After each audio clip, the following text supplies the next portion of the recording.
ఇప్పుడు రోడ్డు మీదకి వచ్చిన పరిస్థితి మీ పరిస్థితి. ఇప్పుడు రోడ్డు మీదకి వచ్చి ఇంకా కొట్లాడాల్సిన పరిస్థితి వస్తుంది. అందులో విద్యార్థులని తీర్చిదిద్దాల్సిన లెక్చరర్స్ పొజిషన్ లో ఉండి ఈ రోజు ఈ పరిస్థితి రావడం ఎట్లా చూడొచ్చు?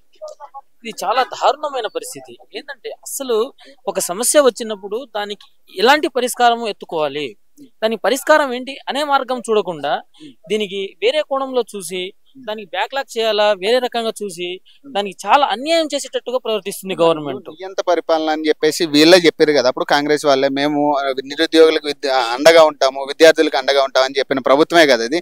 మరి ఇదే ప్రభుత్వాన్ని మరి గద్దెక్కించిన తర్వాత ఎందుకు ఇట్లాంటి పరిణామాలు ఎందుకు చోటు చేసుకుంటారు? అంటే ప్రభుత్వం దృష్టికి వెళ్తుంది సమస్య. ఒకటి వచ్చిన సమస్య ఏంటంటే ఉన్న పోస్టులని బ్యాక్లాగ్ వేసేసి సెకండ్ నోటిఫికేషన్ వేరే నోటిఫికేషన్ ద్వారా భర్తీ చేయాలని వాళ్ళు చూస్తున్నారు. అట్లా కాదండి, దీనికి హైకోర్టు ఇంటీరియర్ ఆర్డర్స్ ఇచ్చింది.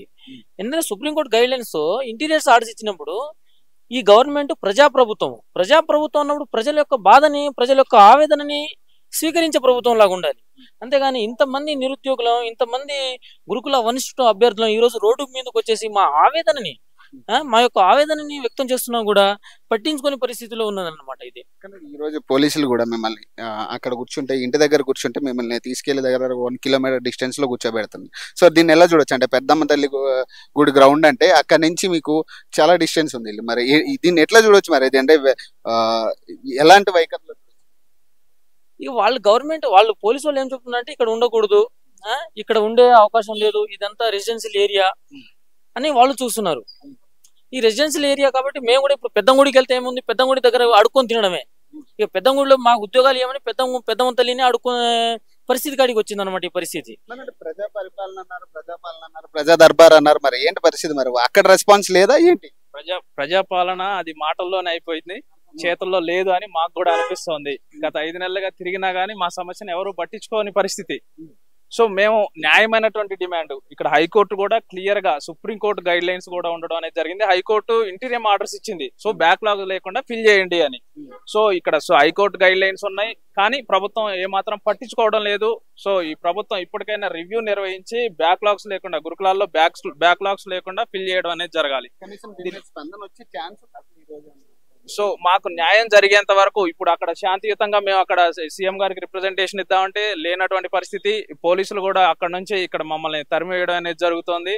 సో ఎక్కడికి పోయినా మా న్యాయమైనటువంటి డిమాండ్లు పరిష్కరించే వరకు మేము ఐక్యంగా పోరాడడానికి దేనికైనా సిద్ధమే, అవసరమైతే నిరాహార దీక్ష చేయడానికైనా మేము సిద్ధంగా ఉన్నామని తెలియజేస్తున్నాం. మీకు చెప్పండి, అంటే ఏమన్నా ఈ రోజు రెస్పాండ్ అయ్యే ఛాన్స్ ఉంటుందా? నాయకులు కావచ్చు ఎవరైనా. అందులో ఇంకోటి విద్యాశాఖ మంత్రి ఇంకా నియమితం అవ్వలేదు ఇక్కడ తెలంగాణలో. మరి రెస్పాన్స్ ఎక్కడి నుంచి వచ్చే ఛాన్స్ ఉంటుంది? అసలు మినిస్టర్ లైన్ రెస్పాండ్ అవుతుంది? అదొక మా దురదృష్టం అనుకోవాలి.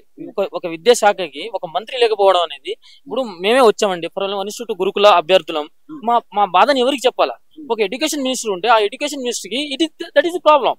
ఇది ఒక సమస్య ఉంది, ఈ సమస్యకి పరిష్కారం చూపండి సార్ అని వాళ్ళని వేడుకోగలుగుతాం. కానీ ఈ రోజు విద్యాశాఖ మంత్రి కూడా లేకపోవడం వల్ల ఎవరికి ఇప్పుడు గవర్నమెంట్ అంటే వాళ్లకు ఎట్లా కావాలి, ఇప్పుడు వాళ్ళకి ఏ విధంగా కావాలి దాన్నే వాళ్ళు ఆ కోణంలోనే ఆలోచిస్తున్నారు. కానీ మాకేం కావాలంటే మాకు న్యాయమైన డిమాండ్. మేమేం క్రియేట్ ద పోస్ట్ అంటే మేము ఒక పోస్ట్ ని క్రియేట్ చేసి ఏమనట్లేము. ఉన్నాయండి గవర్నమెంట్ దగ్గర 9,210 పోస్టులు, 9,200 పోస్టులు ఉన్న వాటిని ఒక సీక్వెన్స్ లో భర్తీ చేయమని అడుగుతున్నాం. అంతేగాని లేని దానికి మేము క్రియేట్ చేసి అడగట్లేదు. ఇంకొకటి అండి, 9,210 పోస్టులు ఉన్నప్పుడు వాటిని ఎందుకు ఇప్పుడు అసలే దేశంలో ఒక తెలంగాణ రాష్ట్రంలో నిరుద్యోగ సమస్యతో అల్లాడుతున్నాం. అలాంటిది నిరుద్యోగ సమస్య ఉన్నప్పుడు ఉన్న ఉద్యోగాలు ఇప్పుడు ఈ రోజు వస్తుంది ఉద్యోగం, ఆ ఉద్యోగాన్ని ఇవ్వకుండా ఆ ఉద్యోగం లేకుంటే ఇంకా నిరుద్యోగ సమస్య ఎక్కడ అవుతుంది మాకు?